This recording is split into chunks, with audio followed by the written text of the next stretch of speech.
আজকে দেখাবো, দেখো, মোরলা মাছের চচ্চড়ি। তার জন্য আমি মাছটা কেটে ধুয়ে পরিষ্কার করে নিয়েছি, মাথাগুলো বাদ দিয়ে দিয়েছি।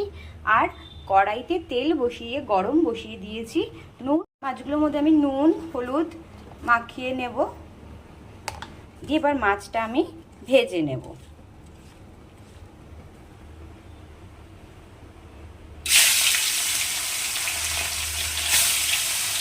মাছগুলো আমি ভেজে নিয়েছি।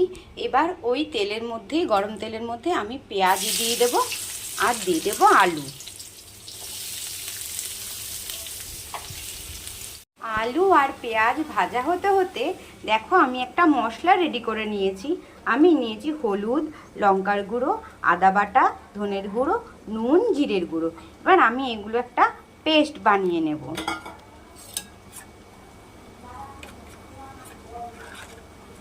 এবার এই পেস্টটা আমি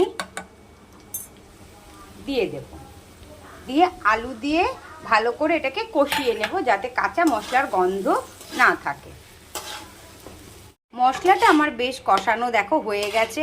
এবার আমি জল দিয়ে কিছুক্ষণের জন্য হতে দেব।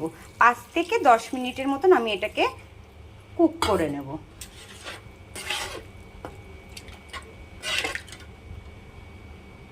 ঢাকাটা আমি তুলে নিয়েছি, দেখো আমার সব সেদ্ধ হয়ে গেছে।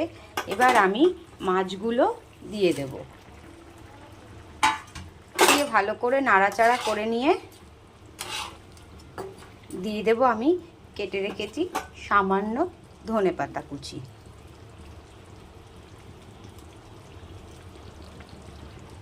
এখন চচ্চড়িটা আমার হয়ে গেছে, এবার আমি নামিয়ে নেব।